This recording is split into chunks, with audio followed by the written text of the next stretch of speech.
আমি আজকে ফ্লিপকার্ট থেকে অনেক কিছু অর্ডার দিয়েছি। একে বৃষ্টি হচ্ছে, কী হবে কিছুই জানি না। তো চাল ছিল না, আমার অবস্থা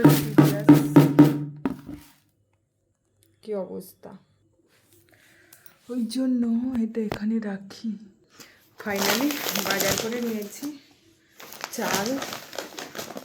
জানি না এটাকে কী করে কাটবো। চাল করে নিয়েছি।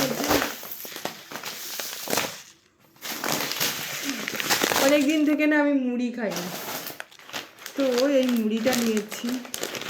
জানি না ভালো হবে কিনা, মনে হচ্ছে না ভালো হবে। যে মোটা মুড়ি দেখে নিলাম, মোটা মুড়িটাই খেতে ভালো লাগে কিনা তাই বলুন আগে। মোটা মুড়িটা তো আমার বিভৎস খেতে ভালো লাগে, এরকম একটা বিষয়। তো একদম মাসকাবাড়ি বাজার, লবণ তেল ফেলগুলো সব করে নিয়েছি।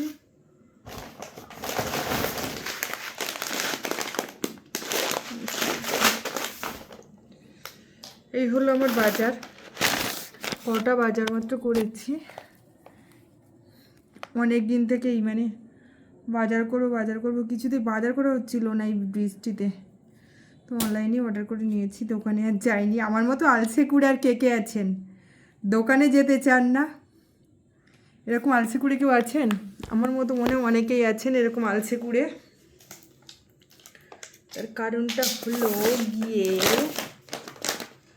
জানি না এটাকে কোথা থেকে কাটবো, কী করবো। যাই হোক, আমি এখান থেকেই কাটবো।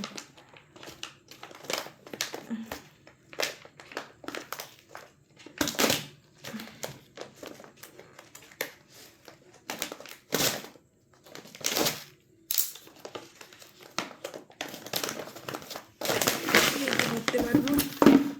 এটা আমার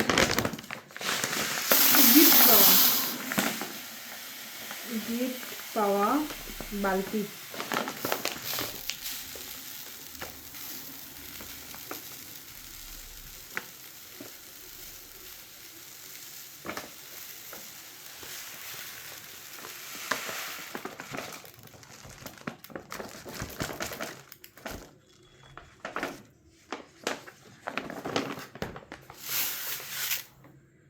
গিফট পাওয়া বালতি। মা, চালগুলো এত ভাঙা কেন?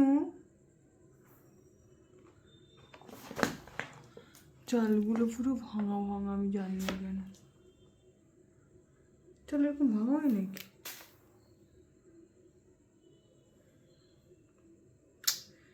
এই আলসে কুড়ে ব্যায়াম যাদের ধরে তাদের এরকমই হয় গো বাবা, ঠিক আছে?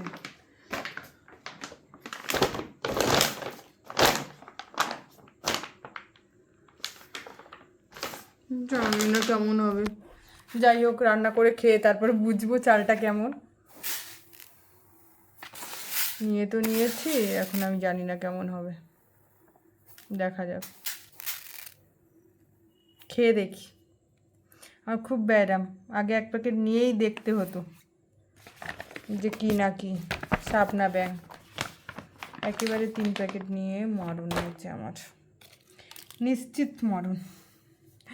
আগের বারেও সেম হয়েছে। আমি দোকান থেকে চালটা নিয়ে এসেছি, নিয়ে এসে আমি রান্না করেছি, করে দেখছি মোটা মোটা চাল, মানে মোটা মোটা ভাত। খাইতে একটুখানি ভাত, তার উপরে যদি,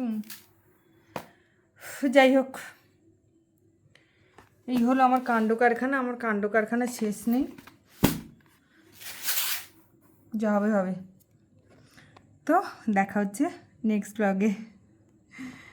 আমার মতো এরকম আলসে কুড়ে আপনারা কিন্তু হতে যাবেন না, বিভৎস আলসে কুড়ে আমি, ঠিক আছে?